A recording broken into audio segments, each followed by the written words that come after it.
All right. Good afternoon. In a short while, we're delighted to tell you we'll be joined by Laila Bakr, the regional director for the Arab states for the UN Population Fund. She will be joining us live from Aleppo in Syria to talk about what UNFPA is doing and, more importantly, about what she's been seeing since she's been on the ground. Staying obviously in that part of the world, the cross-border response continued today with 22 trucks from the World Food Program carrying canned food and mattresses crossing into northwest Syria through Bab al-Hawa, and also supplies from the International Organization for Migration delivered shelter and non-food items through the al-Salam crossing. In total, since February 9th, 117 trucks crossed into northwest Syria, 106 through Bab al-Hawa, and 11 through Bab al-Salam crossing. And Maggie, I hope my math is correct. Okay. So far, also just in other parts of our humanitarian work, our efforts are being rapidly scaled up and more assessments are being planned in Syria to identify priority needs in different areas. UNICEF helped provide micronutrient supplements for about 113,000 children under the age of 5 and 1,000 pregnant and lactating women for 3 months. The World Food Program has been distributing ready-to-eat meals and other food items to displaced families across Aleppo, Hama, Latakia, and Idlib provinces. WFP plans to send a further 40 trucks in the next couple of days, potentially using the new border crossing. So far, WFP has assisted nearly 100,000 people with emergency food rations and in non-governmental controlled areas in the Northwest. WFP has also resumed its regular food assistance program with the distribution of food baskets for 170,000 people in non-government controlled areas in the northwest of the country, in addition to the provisions of emergency food rations to 100,000 people since February 6th. For its part, UNHCR says that a total of 3,790 people from Aleppo City have been newly displaced to 5 sub-districts in rural Aleppo. Mobile teams and community centers are supporting displaced families with protection and referral services. While the needs remain massive and in great part unmet, UNHCR partners have assisted some 1,300 families. That's approximately 6,500 people in rural areas of Aleppo. Also, I just want to mention that in an effort to scale up our response in both Turkey and Syria, the Interagency Standing Committee, which brings together the UN and our humanitarian partners, declared a humanitarian system-wide scale-up for 6 months. This helps to ensure that we are collectively and operationally deploying all possible means and resources to urgently respond to the earthquake-impacted areas. Turning to the other humanitarian crisis we've been talking about, and that is Ukraine. With the full-scale war in Ukraine about to enter its second year, the Undersecretary General for Humanitarian Affairs, Martin Griffiths, and the High Commissioner for Refugees, Filippo Grandi, today jointly launched in Geneva an appeal for $5.6 billion to ease the plight of millions of people. The humanitarian response plan for Ukraine, bringing together more than 650 partners, the majority of them are Ukrainian organizations, calls for $3.9 billion to reach about 11.1 million people with food, healthcare, cash, and other life-saving assistance. The refugee response plan for refugees from Ukraine appeals for $1.7 billion. The plan includes 10 refugee host countries with some 250 partners. These funds will help Ukrainian refugees and communities in countries hosting them. Turning to the situation on the ground now in Ukraine, we're being told by our humanitarian colleagues that 2 humanitarian facilities, both warehouses storing aid, were hit by airstrikes yesterday in Konstantinivka in the Donetsk region and in Kherson. The intense fighting in the east is also impacting civilians who've already endured nearly a year of relentless hostilities. Over the past year, scores of civilian buildings, including homes, hospitals, and schools, have been hit on both sides of the front lines. Attacks are also once again impacting energy infrastructure and leaving millions without electricity, heating oil, and water every day in different parts of Ukraine. Our humanitarian colleagues stress that international humanitarian law is clear. Civilians and civilian infrastructure, particularly hospitals, but also schools and energy infrastructure should not be targeted. This also applies to aid facilities. Our colleagues on the ground also tell us they organized another interagency convoy yesterday to the Donetsk region, this time to the frontline town of Konstantinopol. We, along with our partners, delivered winter supplies, food, heaters, tarpaulin, blankets, emergency shelter kits to help some 1,200 people who remain in the community. We also brought enough medicine and medical supplies to treat the whole community for 3 months. These supplies were provided by the International Organization for Migration, the World Food Programme, UNICEF, UNHCR, and the World Health Organization. Since the 22nd of February, humanitarians have facilitated thousands of convoys to all parts of Ukraine under government control. This includes more than 30 interagency convoys, which have delivered supplies to more than 315,000 people in areas close to the front lines, to where needs are more severe. This has been possible thanks to local non-governmental organizations and volunteer groups, the international humanitarian community, the government and private donors who've generously stepped up to support Ukraine. Moving to the Central African Republic, we have an update from our peacekeeping mission there, otherwise known as MINUSCA, which co-signed an integrated plan for the security of elections. That plan was signed yesterday with the Prime Minister, Felix Molua, and the President of the National Authority for Elections, Mathias Barthélemy Moruba. That plan would enable the timely holding of peaceful and inclusive local elections for the first time since 1988. The UN mission continues to raise awareness on the elections and promote peace among local communities and authorities, notably in Haute-Koto, Ouam, Wanjanda Koto prefectures, and has provided specialized training on the protection of civilians to 25 defense and security forces operating in those regions. Over the past week, the security situation remained tense, with explosive device incidents reported in the western part of the Central African Republic. Our peacekeeping mission conducted 2,015 patrols, maintaining a robust, over the past week, maintaining a robust posture in Basse-Koto, Haute-Koto, and Nana-Mbere prefectures to ensure the protection of civilians. Back here, the Security Council met on Yemen this morning. The members of the Council voted unanimously on a draft resolution that extends until December 15th of this year the mandate of the panel of experts set out in Resolution 2140.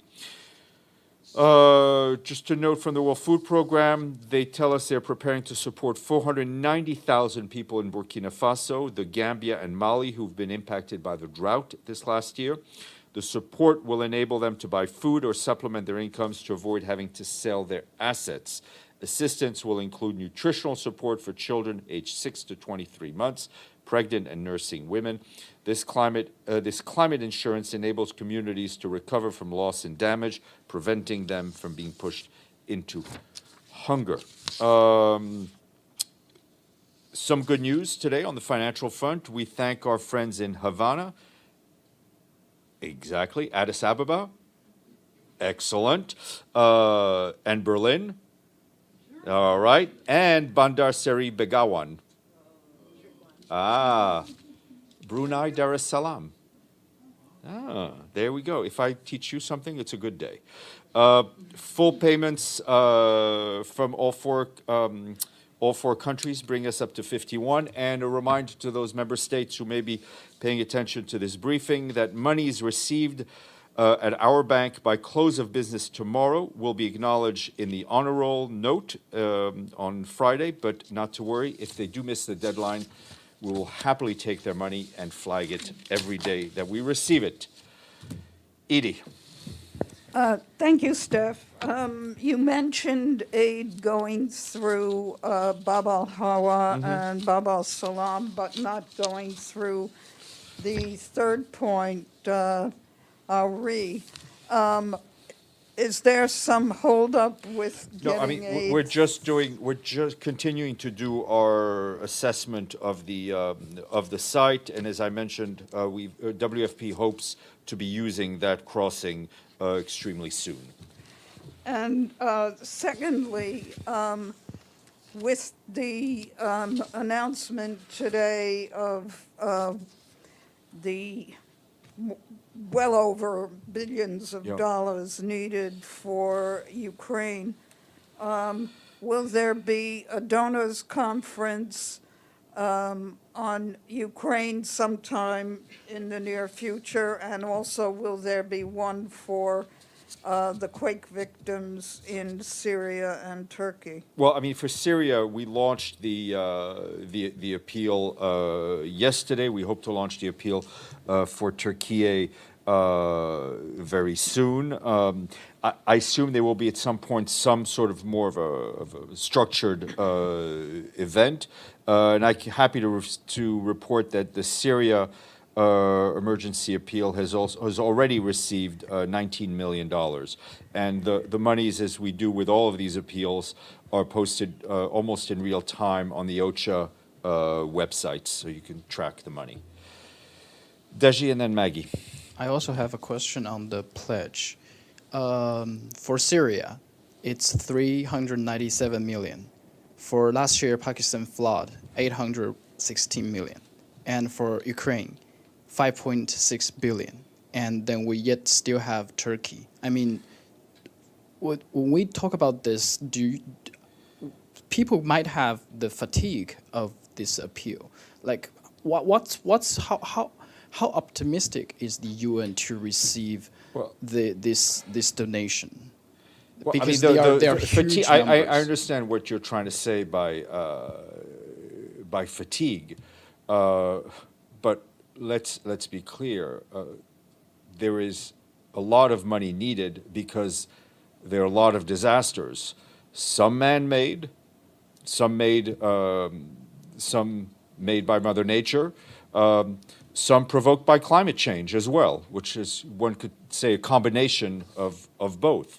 The amounts are important, but we know the money is there. There are members, we are very thankful for the generosity of those member states who give. We encourage those who have not given to appeals to do so. There's also money available in the private sector. We are shaking trees in order to get as much money as possible for these appeals. Some of them are more of an emergency, like Syria and Turkey. Others are about long-term reconstruction, more like Pakistan. My second question is also in Syria. We heard the news about the cross-border operation. What about the cross-line? Do you have any updates? We're continuing to do everything we can to scale up the cross-line assistance, as outlined, I think, Resolution 2672. There had been a cross-line convoy scheduled for mid-February due to extraordinary circumstances that was canceled. We are continuing to engage with all of the parties to ensure that the cross-line assistance can proceed without delay at a time that it's even more critically needed. For the one that got canceled, our correspondent in Damascus said it's because the Syrian government want to deliver those humanitarian aids to the UN staff in Idlib, not to the what they call terrorist groups. So first, does the UN has the ability to accept the delivery in Idlib? And second, how to strike the balance on this thing? The balance is clear. The only thing that's in the balance are the lives of people. And we want everyone to put politics aside, to put political affiliation aside, and to focus on what is needed, and that is helping people. Margaret Bashir, and then... Steph, staying on Syria, the State Department put out a readout last night of Blinken calling the SG. Can we get a readout from your side? They did discuss the situation in Syria. I won't go further, but just to reiterate the Secretary General's position on the issue of the Security Council, which was, I think, one of your colleagues asked about yesterday. And for him, this position is clear. We now have 3 crossings that are open. Movements are taking place in 2 of them right now. We expect movements to take place in a 3rd. The important thing is for us to be able to use all available crossings with the most amount of aid possible. And one more on Ukraine. You mentioned 2 aid warehouses were hit. Were they badly damaged? Were they destroyed? Do you know I'll try to get an assessment Thank from that. Majid, sorry. No, I didn't see you raise your hand. Majid, go ahead. Thank you, Stéphane. My question is on Syria, and I'm hoping you help me solve this puzzle and bear with me with this question. Okay. So I've been talking to local sources, officials, especially in the town of Jinders and Afrin, which is the hardest hit area with the earthquake. And these people, they are responsible of any aids that come in and any movement. And also we have, as Rudao Media Network, we have teams on the ground. And all of them say one thing. They say, we are yet to see any United Nations aids in those areas. Not one of them say you have seen any UN aid. And there they talk about aids coming from, for example, countries like Qatar, Kurdistan region of Iraq, the UAE. But they say we are yet to see any UN aid. Where's the UN aid is going? We are, through our local partners, we are distributing aid in rebel-held areas. I can't speak to the granularity of where your people are, right? I mean, I can check in terms of those details, but we're distributing aid through different means. One, there was aid that was pre-positioned. WFP and WHO and I think UNFPA had stuff pre-positioned, which was distributing through local partners. Trucks, as I've mentioned, we've had quite a large number of trucks going into northwest Syria, rebel-held areas. That aid may not always have a UN logo on it. Our local partners are working under their own steam. What I can tell you is that we are getting aid, and as much aid as we possibly can, as quickly as we can, to all areas of Syria, whether they be under the government-controlled or be under non-government controlled. Well, the people I spoke to, they are in the town of Jinders and Afrin. Right, That's so the only as two I said, area- I will check on the specificity, but those are the only 2 areas that have been Yeah. hit hard with the earthquake. Are you saying that not all UN aids have the UN they may not logo all on have it? the UN logo, and it's being distributed through local partners. Is it distributed? There's no cross line to these areas, right? No, I mean, as I said, we've not had a cross line. These are all the stuff that was either pre-positioned or through cross-border. But let me try to get details about the specific locations you were asking about. Thank you. Thanks. Kirsten and then Gregory. I was just wondering if you had any deliveries of heavy equipment or any promises of heavy equipment, since you were saying no. that is, and is that something that the Secretary General asked Secretary of State Blinken for? I mean, we've asked all of the member states to have the ability to deliver heavy equipment, especially into those parts of Syria, to do so.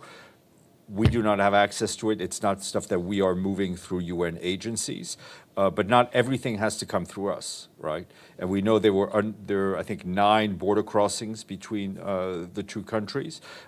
Some of them have been used by other organizations, and I think Majid mentioned other countries that are sending things in. We appeal to all those member states to have the capacity to send search and rescue teams, so that may tragically be a little too late now, but to send the heavy equipment that's so desperately needed. Gregory. Thank you, Stéphane. Today, Ukraine accused Russia in embedding of implementation of a grain deal. So, at the same time, Russian side said that a grain deal has become just commercial, not a humanitarian deal, which seems to be like a controversial to the initial goals. So do you have any to comment these Well, I mean, developments? a couple of things I would say is that it is clear to all, and I think the numbers speak for themselves, that the grain deal has had a positive impact on pushing down the price of food at the global level. I mean, our colleagues at the FAO report it, and I think that's clear. The destination for where all the grains are is also clear for all to see. Our colleagues at the Joint Coordination Center have been extremely transparent on where all the grain and the feed is going. Any grain, any oil, anything that is exported through that is has a positive impact on the global food security. I mean, the work that we do, that the parties do together, has real implications on the security for many millions of people around the world. I can tell you that from our colleagues on the ground, they continue to engage with all parties to the initiative and facilitate the implementation of the initiative and resolve any disagreements that may arise during the operational work of the JCC. Against the backdrop of an ongoing war, the parties continue through their representatives in Istanbul at the Coordination Center to discuss and decide daily on movements of vessels and inspections. More than 21.3 million tons of grain and food products have been moved so far under the initiative, helping to bring down global food prices and stabilizing markets. I think about 1,500 voyages have been registered through the initiative, and I think it's essential that this initiative continues. And the fact that we were able to bring two parties that are at war to sit around the same table with the Turkish authorities and ourselves, I think is something that needs to be continuously supported. We also continue our efforts to fully implement the rest of the memorandum of understanding, especially including on the issue of ammonia and on the issue of the export of Russian grain and fertilizer, which has, and I think the numbers have seen that we have, the Russia has been able to export some of that material, but Ms. Greenspan and others are continuously working with all parties involved to push that forward as well. Alan, and then Stefano, and then we'll go to the screen. Tom, if somebody could turn on the screen in the back, because it's off. Thank you. Alan, and then Stefano. Thank you, Stéphane. I have a short follow-up on the grain issue. Do you foresee any additional shipments from the European ports of the fertilizers which stuck there? Well, there is a ship, if I'm not mistaken, in Latvia with fertilizer that we're still very much focused on getting under steam to go, but I have nothing to firm up with you on that. And I have a second question, please, on the Nord Stream alleged bombing. Yesterday, you've addressed that, and you said that the UN doesn't have the mandate to investigate this issue, and it's the mandate from the legislative body is needed. So today, Minister Lavrov said that Russia, quote unquote, is not agree with that. Can you comment on this? Far be it for me to respond. I mean, I've said what I've said. Stefano, and then we'll go to the screen. Thank you, Stéphane. Two questions. One is about the speech that the Secretary General did yesterday at the Security Council. You use kind of apocalyptic, if we want to call it like this, terms. He said they talked about exodus on biblical scale around the world and so on. My question is the Secretary General satisfied the way his speech was understood, not only in this building, but especially outside that, in the media? He talks about New York that is going to, he's in danger. I didn't see one line on the New York Times about his speech. Well, I'm not the editor-in-chief of the New York Times, so I'm not going to tell the New York Times what to cover. We saw the speech being widely covered in many languages, I think in very vivid terms. So I mean, I'm not a. So he's I could pass as a food critic, but I'm not a media critic. Second question is about Tunisia. Like we already said, that there are, the president is arresting opposition leaders, journalists. Does the Secretary General intend to call the president, or did he already talk to him? What is his plan? I'm not aware of any phone calls, but as I said yesterday, we're following, obviously, the situation in Tunisia very closely and with concern. We are continuing to encourage open and inclusive political dialogue in Tunisia in full compliance with the rule of law and applicable international human rights and standards. Abdelhamid. Thank you, Stéphane. I have 3 short follow-ups to questions I raised before, but you never got back to me with answers. I asked you if there is any UN staff who perished in the earthquake in northern Syria or southeast Turkey. That's one of the questions I raised before, and you didn't get back to us. Okay, your other question? The other question I asked you about the whereabouts of Mr. de Mistura and what he is doing now. And the third follow-up, I asked you about the new Israeli punitive measures against Palestinian prisoners. These are the 3 follow-ups. Okay, on the issue of the Palestinian prisoners, we are, as a matter of principle, we call on the Israeli authorities to respect all international norms when it comes to detainees. On the loss on the staff, we're aware of 3 staff members from the UN who lost their lives in the earthquake.